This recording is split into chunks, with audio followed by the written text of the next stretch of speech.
Welcome to Cage Minds. I'm Micah Frankel, and I'm joined by the Beverly Hills Ninja UFC fighter now, Jordan Wright.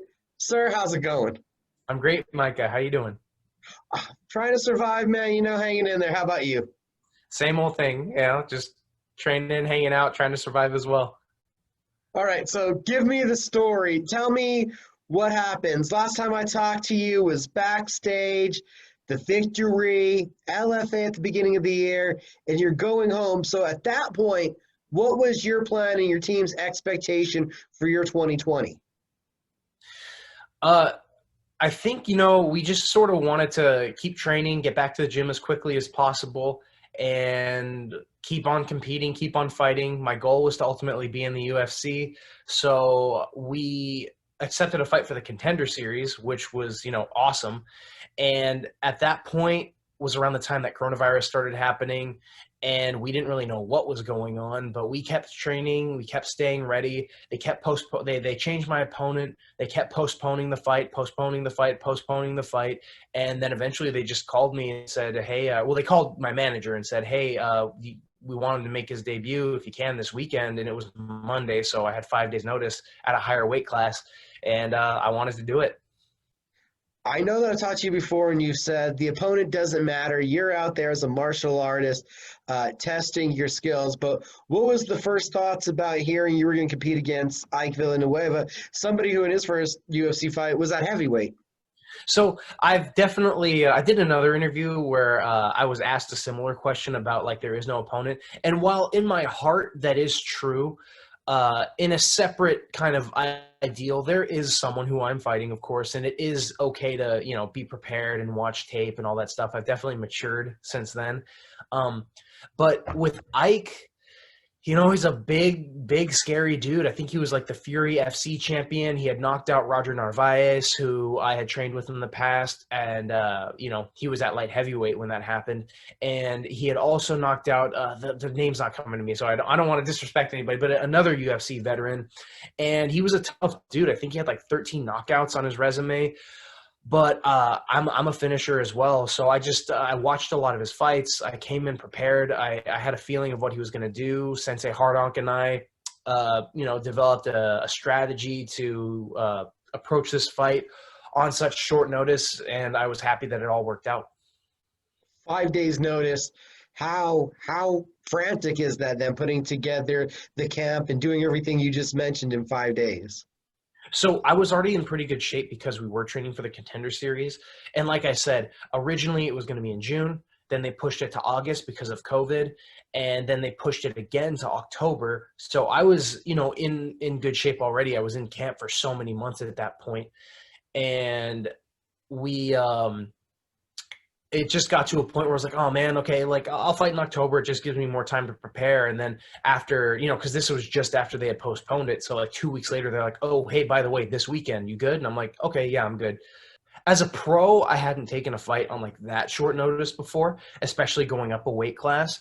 So I felt like overcoming that hurdle definitely helped me as a person. I'm definitely, it just helped me as an athlete and helped me as a person. So I'm really happy to having gone through all of that.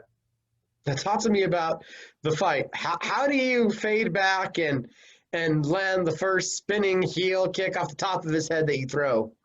It was a technique that I was visualizing all week. It was something that I just kind of, I think of strategies and I think of things that I can do in the fight. And I'm like, okay, people know, relatively who've watched enough of me. I'm sure they have an idea of what I might do. But how can I counter that idea? It's like, if I were to fight me, what would I do? Well, I'd probably do this. Okay, well, if I'm going to do this, the opponent's probably going to do that. So what's something that I could do to counter that?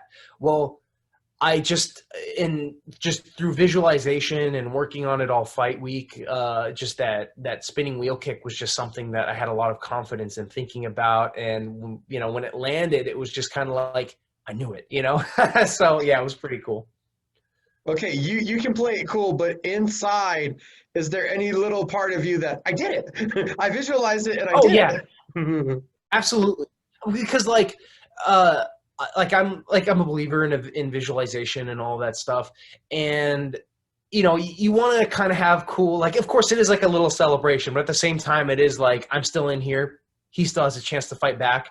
Let's celebrate after, let's make sure we can get him out of here and I can get the victory. And then I can be like, okay, now I really did it. You get into the clinch, and I believe I've heard in other interviews, right away when you landed the knee, you realized how bad the cut was. Yeah, pretty much. I think it was like the third knee that landed, and I started seeing the blood pour. I started tasting it. I was like, oh, it tastes blood. Oh, okay, it's not my blood. So yeah, I knew pretty soon, like, if he's bleeding this much from a knee to the face, they're gonna stop it as soon as they break this up. So what's the reaction to you rewatching the fight, rewatching what you did, seeing that debut back? I just I remember Conor McGregor said something a long time ago about, like, there's no such thing as a self-made man.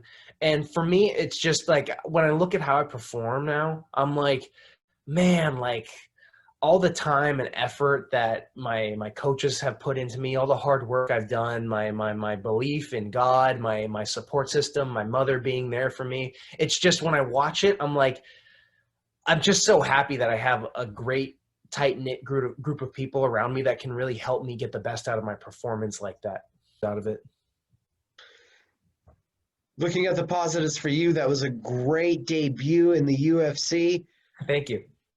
When do you want to be back in there? Well, what's the game plan for Jordan? I'm sure that includes middleweight for the next fight, right? Yes, that is the plan, to be at middleweight. Honestly, I think I just like to see how it goes. As much as I like to compete, and I'd love to compete over and over and over and over again, but a lot of the times when we go through a lot of positive stuff, we tend to be a little more, like, a lot less grounded the more dopamine we hit, in a lot of senses. So it's awesome to celebrate your wins and to be on that cloud nine and to appreciate your work. But I also kind of like to come down and focus, like, okay, let's get back to the gym. Let's focus on what we need to focus on. Let's get our health in order. Let's get all these things in order. So right now I'm just sort of focusing on my health and trying to stay physically strong, so that because I don't mind taking short notice fights. I really don't. But at the same time, it has to make sense. Like, I don't want to be a guy that's like totally not prepared in a specific moment, and then, like, I take a short notice fight just because I'm tough. So as far as planning goes, I'm just kind of living in the moment right now. A lot of things are still up in the air because of coronavirus. So, especially with being in camp for so long for the Contender Series and getting pushed and pushed and pushed and pushed, as much as I was planning, it seemed like the plan wasn't going through. And then I get the short notice fight, and it's like, okay, this definitely isn't going according to plan. Let's do it anyway, because I am in shape. So as of right now, I can't escape it from my head of wanting to compete again soon, but at the same time, I do want to be prepared because this is the UFC. So I have to just keep my wits about me and be ready and be smart about it. Was there a level of relief when they called and gave you the fight because you had a date and you knew after this repetitive camp, you were like, I get to fight? I finally get to fight? Yes, totally. It was so cool, especially like it being, your first UFC fight, and it's like you get that contract, you get that thing that you've wanted for so long, and it's such a relief, and it's so amazing because, like, Monday night, I'm like, wow, like, man, like, I'm gonna fight this weekend. And then the next day, I sign the contract, I send it off to the UFC people, and it's like, this is pretty cool, this is amazing. My mom is so happy, she's so proud, she gets to see me fight in the UFC. She's wanted to see this for such a long time, and then it kind of hits, like, hold on, Jordy, you still got to compete. This isn't like when someone gets signed and then, they're fighting 2 or 3 months later and it's like, yeah, I got signed to the UFC, guys. Let's all celebrate. Okay, now let's go back to the gym and reevaluate, and then we can prepare for this opponent. It's like, I did it. I got signed. Oh, wait, I'm fighting this weekend, and it's at a higher weight class, and it is against a really tough guy. Okay, let's keep our cool. Let's not over celebrate just yet. Let's stay focused and get that win, and then we can be cool afterwards with all that stuff. So, yeah, man, just honestly, it was really cool that it came while having been in shape, and it was just perfect. With having been in that consistent camp, and I know you were preparing for a fight, but that long a time, were you able to, at points, grow? I honestly felt like I was growing the whole time. I think everyone has to be really careful right now with COVID going around. So a lot of the training sessions that I've been doing have been kind of, tight knit, very close, but a focus is on getting the guys who are showing up a lot better. And I feel like even though the idea was that things were kind of up in the air with stuff, we were just like, let's stay ready. Anthony the whole time was just like, just stay ready, keep training, be smart, recover, train, train, train. And he even told me, like, after the second time the fight got postponed, he said to me, he was like, Jordan, you're probably going to make your UFC debut before the Contender Series even happens. So I would just stay ready. And I was like, yes, Sensei, I'll do it. I'll do it. Let's keep going with it. And lo and behold, it happened. So I'm just so thankful that I have a guy like Sensei Hardonk around to keep my head in order. And he's been around the block for so long. He's just a guy that's so educated in the sport. And it's almost like he says it happens. So I keep an open ear and keep the training going and just focus on just a really educated approach, because before I felt like I've always had a pretty educated approach, but I was handling a lot of the stuff myself. And now I have a team of people that can kind of take a lot of the load off of me. How does it feel now actually to reach this goal? I knew for so many years this had been something you'd been chasing. After the win, once you're able to get past that, you fought on 5 days. How did that feel to realize that UFC fighter is attached to now what you do as a profession? I feel like, again, another old McGregorism. It's like you sleep on a win, you wake up with a loss, and you're never really there. I don't really tend to get satisfied with a lot of my accomplishments because satisfaction can kind of be the death of goal hunting. So I just want to, I was happy with the progression. I was happy that it happened. It was cool that it happened on such short notice, but at the same time, I don't get too satisfied with the things that I do because I want to stay hungry and I want to be ready for other opportunities. Maybe after I'm retired, I can be a little satisfied, but you have a lot of these guys that, it's like they win and they're like, oh, I'm a UFC fighter now. This is so cool. I'm so awesome. Hey guys, check me out on Instagram. I'm an awesome UFC athlete. And I'm just like, that's all cool and all, but I don't want to get lost in the clout of that. I just want to focus on getting better and becoming a champion. You mentioned it recently, back on social media. I know, right? Yep. Was that your decision or was that a team decision? I know that you had exited the scene a couple years ago. Yeah, so ever since I've had social media, I've always I've gone through periods where I'll delete it and then I'll get it back and then I'll delete it and then I'll get it back and then I'll delete it and not just deactivate it, fully delete it. But after the LFA win, one of the people at the gym, Crystal, she had told me hey, Jordy, you got to get back on social media. There are big things coming for you and you got to have an avenue for people to follow you. And I relayed that information to Sensei and he was like, absolutely, dude, you have to, the UFC isn't going to want to promote people that don't promote themselves. So you do have to take a little bit of that for yourself. Cause I'm not really big into social media. But it is important now. So yeah, I've matured there, I suppose. How hard is it from Jordan, the martial artist, and the guy that loves to train and loves to perform, to also having to think of yourself not just as that martial artist on your journey, but as an entity that you have to promote, that you are your own business also in this journey? Well, there's no such thing as perfection. I can really try my best to promote the image of who I am. And I think in the past I was trying to I've always been me in interviews, but I've also kind of put on a little bit to try to sell things and to be a little more fake and thinking that people will be more interested and more entertained if I say this or do this or act like this. I think I'm being a lot more authentic with myself now. So it's not that bad because the weight has kind of come off with me being able to be myself and my authentic self. So I don't really, yeah, I like it. I like it. I like that as this entity, I can be me. And of course, people are always going to try to catch you slipping, which eventually, let's be honest, it's probably going to happen. Oh, Jordan was like this, but now he's like this, or he said he was this, but now he's more like this. People are always going to try to throw rocks and defame you and all that stuff.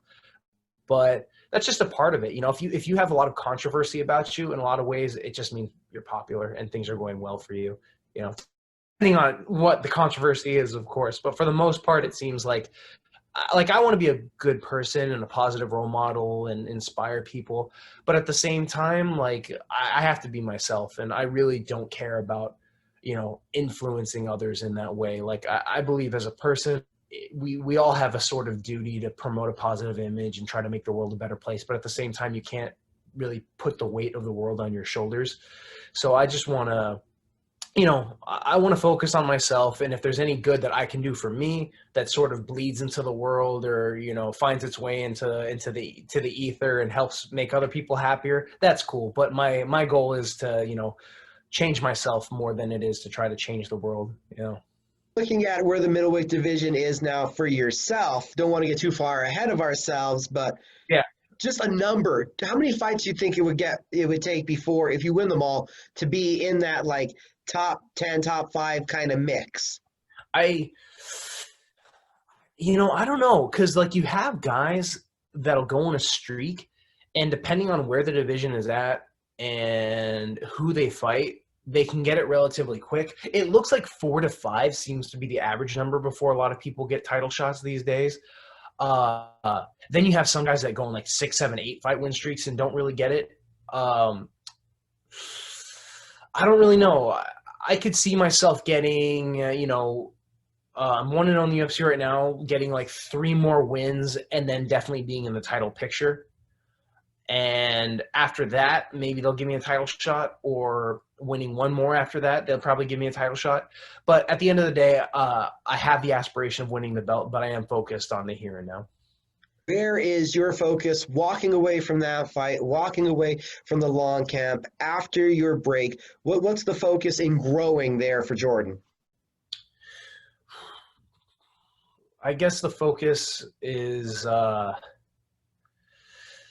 really listening to my coaches more and trusting in them and believing in them, because they really have helped me out a lot in molding me in the person that I am. And I really feel like a lot of my recent success in the LFA and in the UFC has to do with how I've been coached. So I think not getting too in my own head and being open-hearted to the people who are around me, who help build me in the recent years, I think that's where the main focus should be. It's just listening, training hard, and staying ready. It's kind of similar answer to what you gave me when we were backstage again after the LFA 80 win. You, in the second round, you said, I started listening to coach. He said, open up with the feints. And that's what made Checo shoot in for the takedown, was just not knowing what was coming at him. Yes, absolutely.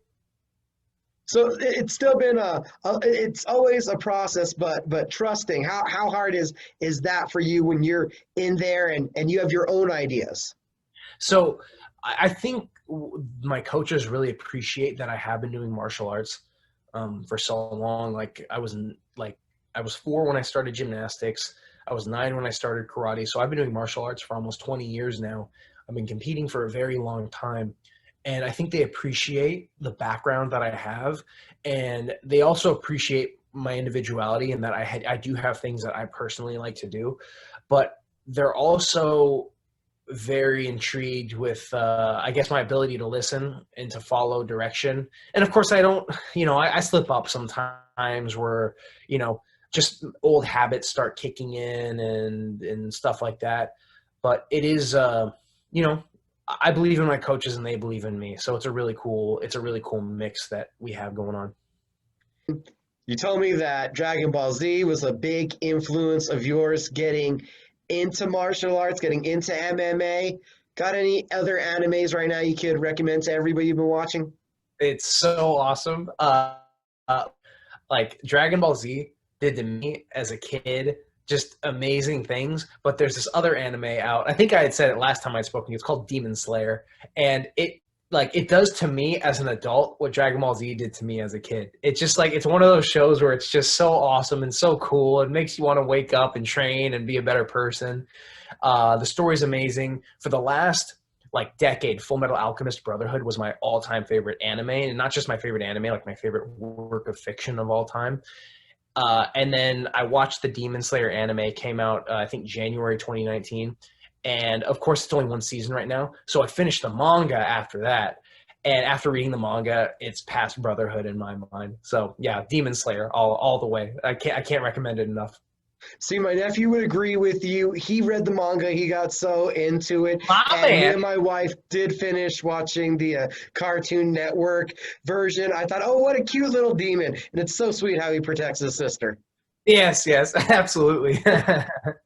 Was there any people that you needed to thank, shout out to, like always?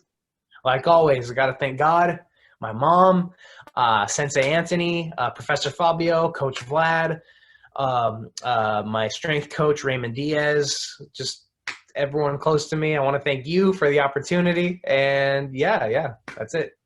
And now we can ask him this one. How can everybody keep up with you on social media? Because you have it again. Yes, follow me on Instagram at Ninjordo MMA. Awesome, Jordan. Thank you for the time. Thank you, Micah.